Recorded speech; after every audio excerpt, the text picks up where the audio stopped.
तो दोस्तों आज जो है कि बिहार डीएलएड एंट्रेंस एग्जाम्स के लिए साइंस का मॉडल सेट नंबर 3 लेके आ चुके हैं, क्योंकि इससे पहले ऑलरेडी 2 मॉडल सेट हो चुका है हमारा, जो बिल्कुल आपके एग्जाम पैटर्न पर दिया जा रहा था। अगर आप भी सॉल्व नहीं किए ज़रूर कर लीजिएगा, लिंक डिस्क्रिप्शन में दिया हुआ है, प्लेलिस्ट हम बना दिए तो वहां से आप भी जाके एक एक करके कवर कर सकते हैं। तो चलिए शुरू करते हैं आज के इस मॉडल सेट को। शुरू से अंत तक सॉल्व कीजिएगा, लगाइएगा और लास्ट में स्कोर भी बताइएगा कितने स्कोर कर पा रहे हैं। बिल्कुल ये समझ के चलना है कि एग्जाम हम दे रहे हैं, ठीक है। और जो भी क्वेश्चन के साथ एक्स्ट्रा फैक्ट बनेगा वो फैक्ट भी बताएंगे ताकि चीजें आपको क्लियर हो सके। आज का फर्स्ट क्वेश्चन है कि ध्वनि की गति सबसे अधिक किस माध्यम में होती है। तो देखिए, अगर ध्वनि की गति की बात किया जाए, जो ठोस होता है या स्टील अगर दिया जाए या लोहा दिया जाए, तो इसमें ध्वनि की गति सबसे अधिक होती है। दूसरा सबसे अधिक की बात किया जाए तो द्रव्य में होगा, याद रखिएगा। और उसके बाद जो है कि गैस में, याद रखेंगे आप सभी। और सबसे कम निर्वात में, या कह सकते हैं कि निर्वात में ध्वनि गमन नहीं करती। यहाँ से एक क्वेश्चन पूछा जाता है आपके पेपर में कि निर्वात में सबसे अधिक किसका चाल है, तो प्रकाश का सबसे अधिक चाल होता है। जबकि प्रकाश की अगर बात किया जाए तो ठोस में प्रकाश का चाल नहीं होता, याद रखिएगा आप सभी। चीजें क्लियर हैं। अगर इस तरह का प्रश्न पूछा जाएगा तो आराम से बना लीजिएगा। बिल्कुल, न्यूटन का तीसरा नियम क्या बतलाता है या क्या कहता है।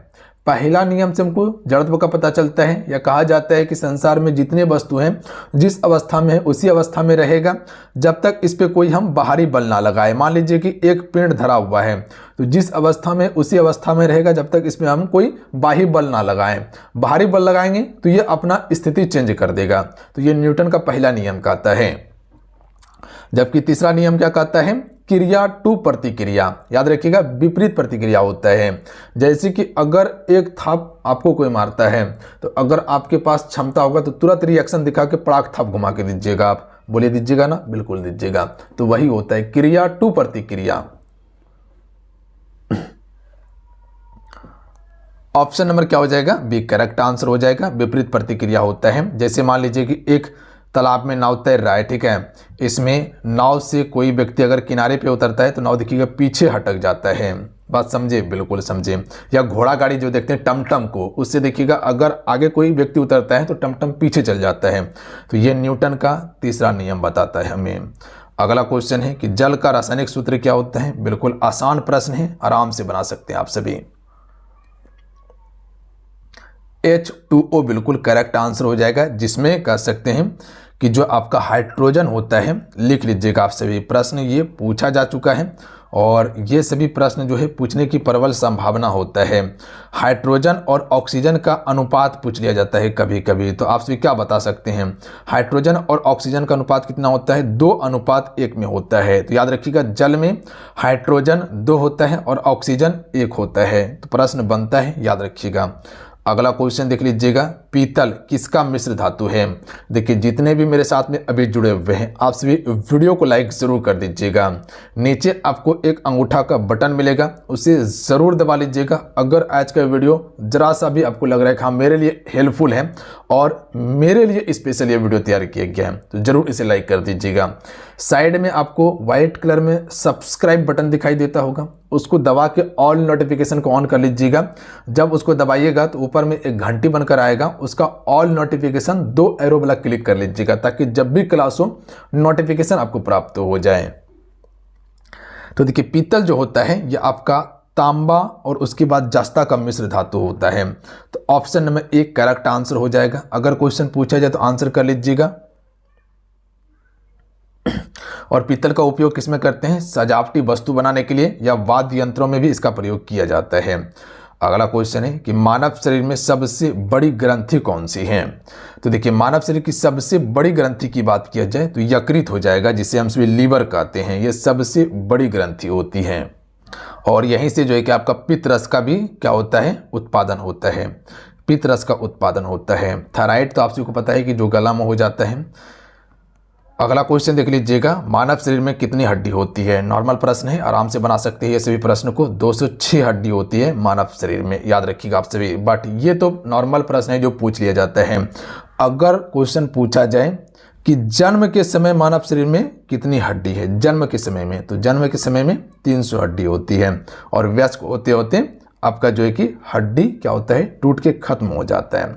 206 हड्डी बचता है, याद रखिएगा। अगला है कि प्रकाश वर्ष यानी कि लाइट ईयर किसका मापक है। तो देखिए लाइट ईयर की बात किया जाए तो ये दूरी का मापक है। ऑप्शन में बी राइट आंसर हो जाएगा। किसका मापक है, दूरी का। अगला है बिजली के बल्ब में भरने वाला गैस कौन सा है। देखिए यहाँ से पहले आप एक चीज़ क्लियर कीजिएगा, जो ये प्रकाश वर्ष जो आपसे भी देख रहे हैं, एक प्रकाश वर्ष बराबर कितना होता है, यानी कि एक लाइट ईयर बराबर बात किया जाए तो याद रखिएगा 9.6 ट्रिलियन किलोमीटर होता है। कितना होता है, 9.46 ट्रिलियन किलोमीटर होता है। और प्रकाश द्वारा एक वर्ष में तय की गई दूरी को ही दर्शाता है। आपको याद रखेंगे आपसे भी, एक लाइट ईयर जो एक वर्ष में प्रकाश के द्वारा तय की गई दूरी है। बिजली के बल्ब में भरने वाला गैस कौन सी होती है, तो नाइट्रोजन और ऑर्गन ही होती है। ऑप्शन नंबर इसका बी करेक्ट आंसर होगा, ध्यान दीजिएगा आप सभी। अच्छा, इस गैस को भरने का मुख्य उद्देश्य क्या होता है बल्ब में, ये क्या करता है, जो फिलामेंट जो बल्ब में होता है उसको जल्दी जलने से बचाता है। अगर इसको नहीं भरा जाएगा तो फिलामेंट जो होता है वो तुरंत बरक के खत्म हो जाएगा। इसीलिए जो है कि इसको उसमें मेंशन किया जाता है ताकि फिलामेंट बचा रहे और लंबे अवधि तक चले। कहा जाता है कि बल्ब फ्यूज हो जाता है, तो फ्यूज क्या होता है, जो फिलामेंट होता है वही आपका टूट जाता है।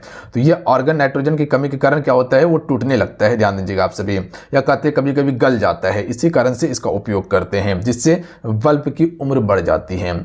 सोडियम धातु को किसमें रखा जाता है।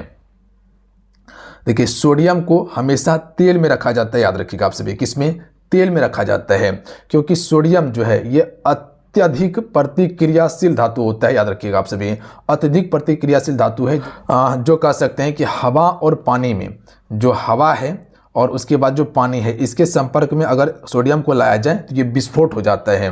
ध्यान देंगे आप सभी, बात समझे। अगला क्वेश्चन है कि दूध को दही बनने वाला बैक्टीरिया कौन सा है, यानी कि दूध से जो दही बनाता है वो कौन सी बैक्टीरिया की मदद से बनाया जाता है, तो लैक्टोबैसिलस बैक्टीरिया की मदद से बनाया जाता है। राइजोबियम जो होता है वो दलहनी पौधे की जड़ों में पाया जाता है और यही जो है कि मिट्टी की उर्वरता बढ़ाने में काफ़ी ज़्यादा अहम भूमिका निभाता है आपका। अगला क्वेश्चन देख लीजिएगा, मानव शरीर में खून का रंग लाल क्यों होता है। देखिए मानव शरीर में खून का लाल रंग होने का कारण है हीमोग्लोबिन, याद रखिएगा आप सभी। ऑप्शन में बी राइट आंसर होगा। अच्छा, पालक के पत्ते में क्या पाया जाता है, आयरन पाया जाता है, पता है आप सभी को, बिल्कुल लौह पाया जाता है और लौह हीमोग्लोबिन के लिए काफ़ी ज़रूरी है, बात समझे। क्लोरोफिल तो आप सभी को पता है कि ये आपका पत्ती से संबंधित है, आपका क्लोरोफिल। अगला है सबसे बड़ी हड्डी कौन सी है, तो ये सभी को पता होगा कि सबसे बड़ी हड्डी कौन सी है, जांग की हड्डी, जिसे हम सिर्फ फीमर कहते हैं। इंग्लिश में फीमर, हिंदी में जांग की हड्डी कहते हैं। लगभग इस हड्डी की लंबाई जो होता है वो 18 इंच का होता है। कितने इंच का, 18 इंच का होता है। और पूरे शरीर का सबसे मजबूत हड्डी की बात किया जाए तो यही होता है। कठोर तो आपका दांत होता है। अच्छा, सबसे छोटी हड्डी कौन सी है, स्टेपीज, जिसे हम सिर्फ कान की हड्डी कहते हैं। तो दो प्रश्न बार बार पूछा जाता है, याद रखिएगा आप सभी। अब आइए कुछ एक्स्ट्रा फैक्ट को आपको याद रखना है जो हुबहू प्रश्न आ सकता है। सबसे हल्की गैस कौन सी है, हाइड्रोजन, याद रखिएगा आप सभी। सबसे हल्की गैस है, बात समझे। सबसे कठोर पदार्थ क्या है, हीरा, डायमंड सबसे कठोर पदार्थ होता है, बात समझे, बिल्कुल। उसके बाद है सबसे तेज गति से बढ़ने वाला पौधा कौन सा है, बांस। मानव शरीर की सबसे छोटी हड्डी कौन सी है, स्टेपीज, जिसे हम सभी कान की हड्डी कहते हैं। अभी आपको बताएं सबसे ऊर्जावान ईंधन कौन सा है, हाइड्रोजन ही सबसे ऊर्जावान ईंधन है और इसे हम सभी भविष्य का भी ईंधन कहते हैं। पहला कृत्रिम उपग्रह कौन था, स्पुतनिक 1, जो कि 1957 में सोवियत संघ के द्वारा लॉन्च किया गया था। तो ये फैक्ट पर याद रखिएगा, स्पुतनिक 1। तो इतना अभी याद कर लीजिए मेरे साथ में। सबसे हल्की गैस की बात किया जाए तो हाइड्रोजन, H2O। सबसे कठोर पदार्थ हीरा। सबसे तेज गति से बढ़ने वाला पौधा बांस। मानव शरीर की सबसे छोटी हड्डी स्टेपीज। सबसे बड़ी हड्डी फीमर। सबसे ऊर्जावान ईंधन हाइड्रोजन और पहला कृत्रिम उपग्रह स्पुतनिक 1 जो मानव द्वारा निर्मित किया गया था। विद्युत धारा की इकाई क्या है, तो देखिए विद्युत धारा की इकाई जो होता है वो आपका एम्पियर होता है। तो option number C correct answer होगा, याद रखिएगा। कुछ इससे संबंधित एक्स्ट्रा फैक्ट आप याद रखिएगा जो प्रश्न बन सकता है आपके पेपर में। अतिरिक्त तथ्य में आप याद रखिएगा कि एम्पियर जो है ये विद्युत धारा माप की इकाई है, यानी कि विद्युत की धारा को हम किससे मापते हैं, एम्पियर से मापते हैं, याद रखिएगा। अच्छा, विभवांतर की इकाई क्या है, यानी कि विभवांतर को हमसे किस में मापते हैं, वोल्ट में मापते हैं। ध्यान देंगे, डायरेक्ट क्वेश्चन बनता है कि विभवांतर का SI मात्रक क्या होता है, वोल्ट होता है। अच्छा, विद्युत शक्ति की इकाई क्या होता है, विद्युत की शक्ति को किससे मापते हैं, हम सभी वाट से मापते हैं। जैसे कभी देखते हैं घर में, आप देखते होंगे बिजली जब जलाते हैं बल्ब, 10 वाट का बल्ब है या 100 वाट का पंखा है, और 100 वाट का पंखा को लगातार 10 घंटा जलाते हैं तो 1 ही यूनिट आपका खर्चा होता है। इससे क्या पता चलता है, उसकी शक्ति पावर का पता चलता है। और किस में मापते हैं, वाट में मापते हैं। ओम जो है ये आपका विद्युत प्रतिरोध की इकाई है, ओम। याद रहेगा, याद जरूर कर लीजिएगा, एक प्रश्न आ सकता है। दर्पण में बनने वाली तस्वीर कैसी होती है। देखिए, दर्पण में जो प्रतिबिंब जो बनते हैं वो सीधी और आभासी होती है, तो याद रखिएगा सीधी होगा और आभासी होगा। और ये समतल दर्पण की यहाँ पर बात किया गया है, तो समतल दर्पण में हमेशा जो प्रतिबिंब होती है वो सीधी और आभासी और प्रतिबिंब के बराबर ही होती है समतल दर्पण में। अगला है, स्टेनलेस स्टील में कौन सी धातु होती है, तो इसमें लोहा, कार्बन, निकेल, क्रोमियम। लोहा हो गया, कार्बन हो गया, निकेल हो गया, क्रोमियम, ये सभी आपका स्टेनलेस स्टील में शामिल होती हैं। और ये एक आपका जंग रोधी होता है आपका स्टेनलेस स्टील। अगला क्वेश्चन है कि कौन सा तत्व सबसे अधिक प्रतिक्रियाशील होता है, तो यहाँ तत्व की बात किया गया है, तो फ्लोरीन इसका बिल्कुल करेक्ट आंसर होगा। ये सबसे अधिक प्रतिक्रियाशील होता है। और ये आपका क्या है, एक गैर धातु है, याद रखिएगा आप सभी, क्या है आपका गैर धातु है। क्या बता रहे इसको समझिए पहले। जबकि अगर क्वेश्चन पूछा जाए कि अगर धातु के बारे में पूछा जाए, धातु में सबसे अधिक प्रतिक्रियाशील क्या है, तो वह आपका पोटासियम होता है, जिससे हम सभी के से डिनोट करते हैं इसको। बात समझे, बिल्कुल बात को समझ रहे हैं आप सभी, और आप बात नहीं समझिएगा तो कौन समझेगा। अगला क्वेश्चन देख लीजिएगा कि रक्त में ऑक्सीजन का परिवहन कौन करता है। देखिए, रक्त में ऑक्सीजन का परिवहन जो करता है लाल रक्त कणिकाएं, जिससे हम सभी RBC के नाम से जानते हैं। बात समझे, बिल्कुल लाल रक्त कोशिकाएं या लाल रक्त कणिकाएं भी कहते हैं। और ये क्या करते हैं, ऑक्सीजन को फेफड़ों से शरीर के विभिन्न भागों में पहुंचाने का काम करते हैं।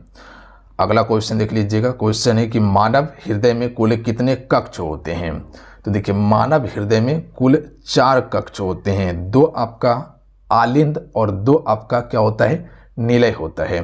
तो 2 आलिंद जो होता है, एक आपका दायां आलिंद होगा और एक आपका बायां आलिंद होगा, और 2 आपका क्या होता है, निलय होता है। और इसमें भी एक आपका दायां निलय और एक आपका बायां निलय होता है, तो 4 चैम्बर होता है। यहाँ पर समझिए आप सभी, हृदय के 4 कक्ष होते हैं, 2 आलिंद जिसमें कि एक दाएं एक बाएं, और 2 निलय जिसमें कि एक दाएं एक बाएं होते हैं। और ये रक्त को शरीर में पंप करने का कार्य करता है, याद रखेंगे आप सभी।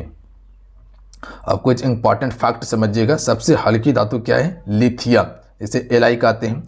सबसे भारी धातु कौन सा है, ऑस्मियम। रास्ता चलते प्रश्न पूछ लेता है। सूर्य का प्रकाश पृथ्वी तक पहुंचने में कितना समय लगता है, 8 मिनट 20 सेकंड का समय लगता है। याद रखिएगा, कभी कभी 16 सेकंड भी दिया रहता है, तो टिक करके आपको निकल जाना है। अगर 8 मिनट के अभाव में प्रश्न रहे, 8 मिनट से अधिक, तो आपको टिक करना है। वायुमंडल में सबसे अधिक मात्रा में पाए जाने वाली गैस कौन सा है, नाइट्रोजन, यानी कि N2O 78% पाया जाता है। पृथ्वी पर बात किया जाए तो ऑक्सीजन सबसे अधिक मात्रा में है। मानव शरीर में पानी की मात्रा लगभग कितना है, 60%। देखिए, वायुमंडल में नाइट्रोजन 78% है, आपका ऑक्सीजन 21% है वायुमंडल में, कार्बन डाइऑक्साइड 0.03% है, याद रखिएगा आप सभी। उसके बाद है मानव शरीर में पानी की मात्रा लगभग 60 से 70% के अप्रोक्स में। दूध में मौजूद प्रोटीन जो होता है वो केसिन होता है, तो ये फैक्ट को इससे संबंधित याद रखिएगा। अगला है कि प्रकाश की गति अधिकतम किस माध्यम में होती है। इससे पहले आपको ध्वनि वाला में हम क्लियर किए थे कि प्रकाश की गति सबसे अधिक किसमें, निर्वात में, याद रखिएगा, जबकि ध्वनि निर्वात में गमन नहीं करता। बात समझे। और प्रकाश को चलने के लिए कोई भी माध्यम की आवश्यकता नहीं होता है। अंतरिक्ष से प्रकाश आता है, उसको कोई माध्यम मिलता है, ना हवा ना पानी ना कुछ मिलता है, नहीं मिलता है, तो कोई भी माध्यम की आवश्यकता नहीं होता है, फिर भी प्रकाश यहाँ आपको पृथ्वी पर पहुँचते देखने के लिए मिल जाता है। जबकि ध्वनि को चलने के लिए माध्यम चाहिए।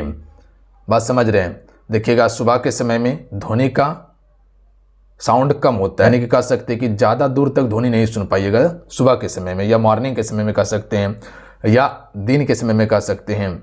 ज़्यादा दूर तक ध्वनि नहीं सुन सकेगा दिन के समय में, वही रात के समय में आपको ज़्यादा दूर तक सुनाई देगा, है ना, बिल्कुल है।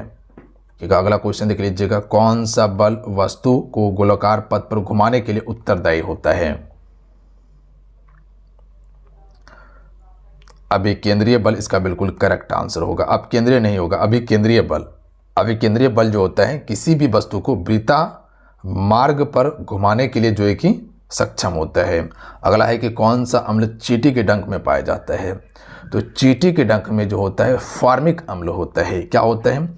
फार्मिक अम्ल होता है। कभी कभी इसका सूत्र पूछ लिया जाता है, तो सूत्र याद रखिएगा, HCOOH होता है, याद रखिएगा HCOOH इसका सूत्र होता है, जो कि चींटी और मधुमक्खी के डंक में पाया जाता है और ये त्वचा में जलन पैदा करता है। अगर आपके शरीर में इंजेक्ट कर दें तो ये त्वचा में जलन पैदा करने लगता है। कौन सा धातु समान ताप पर द्रव अवस्था में होता है?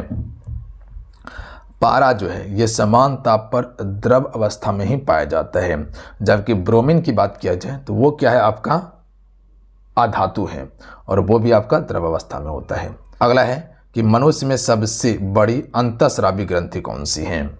तो सबसे बड़ी अंतःस्रावी ग्रंथि होता है वो अग्नाशय होता है, याद रखिएगा। पीयूष ग्रंथि तो सबसे छोटी ग्रंथि है, याद रखिएगा आप सभी। अग्नाशय जिसे हम पेनक्रियाज के नाम से जानते हैं, ये क्या करता है, इंसुलिन हार्मोन का स्रावन करता है, जो क्या करता है, रक्त में शुगर के स्तर को नियंत्रित भी करता है, आपका अग्नाशय। अगला क्वेश्चन देख लीजिएगा, मानव शरीर में सबसे अधिक मात्रा में पाए जाने वाला तत्व कौन सा है? यहाँ पर देखिएगा, जो अभी बताए पीयूष ग्रंथि के बारे में, ये आपका पिट्यूटरी ग्रंथि के नाम से जाना जाता है, मटर के आकार का होता है और इसे मास्टर ग्रंथि भी कहते हैं। मानव शरीर में सबसे अधिक मात्रा में पाए जाने वाला तत्व, तो सबसे अधिक मात्रा में ऑक्सीजन ही पाया जाता है, पता है आप सभी को, बिल्कुल पता है। लगभग 65% आपको देखने के लिए मिल जाता है ऑक्सीजन। आइए अब कुछ एक्स्ट्रा तथ्य को देख लीजिए आप सभी, जैसे कि मानव शरीर में ऑक्सीजन की मात्रा लगभग 65% होती है, क्योंकि ये जल और अन्य यौगिकों का प्रमुख घटक होता है। मानव शरीर की सबसे मजबूत मांसपेशी जो है वो जबड़ा होता है। उसके बाद है सबसे छोटा ग्रह बुध है, सबसे बड़ा ग्रह बृहस्पति है, सबसे बड़ा ग्रह बृहस्पति है। सबसे भारी गैस कौन सा है? रेडॉन है, जो वायुमंडल में नहीं पाया जाता, ये पृथ्वी पर ही रहता है। कौन सा तत्व शरीर में हड्डियों को मजबूत बनाता है? तो कैल्शियम बनाता है। कैल्शियम शरीर की हड्डी को मजबूत बनाता है। सबसे पहला सिंथेटिक तत्व कौन सा है? टेक्नीशियम बिल्कुल करेक्ट आंसर होगा, तो याद रखिएगा आप सभी। तो इतना सा फैक्ट इसके बारे में याद रखिएगा आप सभी। तो चलिए मिलते हैं आज के सेशन में। कुल हम आपको 24 क्वेश्चन कंप्लीट करवाए हैं और जो भी एक्स्ट्रा फैक्ट बन सकता था वो फैक्ट भी आपको बताएं, ताकि एक कॉन्सेप्ट आपको बन सके। प्रश्न अगर पेपर में पूछा जाए अगर इधर उधर से, तो प्रश्न आपका मिस ना हो, आप उसको हैंडल करके बना लीजिएगा। जहाँ तक हम आपको दे रहे हैं वो सफिशिएंट है आपके लिए। आराम से इसको कवर कीजिए और इसको पचाने का क्षमता, याद करने का कोशिश कीजिए आप सभी, तभी चीज़ें आपको क्लियर हो पाएगा। ठीक है, तो जब तक याद नहीं कीजिएगा तो चीज़ें क्लियर नहीं होगा। इसीलिए हम आपको याद करने पर फोकस देते हैं कि याद कीजिए, प्रश्न को याद कीजिएगा तो प्रश्न लंबे समय तक याद रहेगा। आपको नहीं कीजिएगा, पढ़ते रहिएगा तो याद नहीं होगा। ठीक है, तो इतना काम जरूर कर लिया कीजिए आप सभी। एग्ज़ाम जल्द होगा आपका, ध्यान दीजिएगा। एग्ज़ाम को लेकर टेंशन नहीं लेना है आप सभी को। तैयारी कीजिए प्रॉपर आप सभी। बस ये मान के चलिए कि अगर हम तैयारी कर रहे हैं तो तैयारी इस लेवल का कर लें कि मेरा काम हो जाए, रिजल्ट हो जाए मेरा। ठीक है, देखावा तैयारी नहीं करना है। मिलते हैं। जय हिंद, वंदे मातरम। ध्यान रखिएगा, पढ़ाई करते रहिएगा। अगर आज की सेशन अच्छा लगा हो, हेल्पफुल लगा हो, तो सेशन को लाइक करके आप सभी ज़रूर जाइएगा और अपने दोस्तों में से शेयर ज़रूर कीजिएगा। जो भी तैयारी कर रहा है उसके पास शेयर कर दीजिए आप सभी। जो भी चैनल पर पहली बार आए थे, चैनल को जरूर सब्सक्राइब करो, घंटे को प्रेस कर लीजिएगा, ताकि जब भी क्लास हो नोटिफिकेशन आप सभी को प्राप्त हो जाए। अभी तक में जितने भी क्लास हुआ है प्लेलिस्ट हम बना दिए हैं, वहाँ से जाके एक एक करके कंप्लीट कर सकते हैं। बिल्कुल सिलेबस के आधार पर हम आपको तैयारी करवाएं। टेंशन फ्री होकर तैयारी कीजिए। जय हिंद, वंदे मातरम।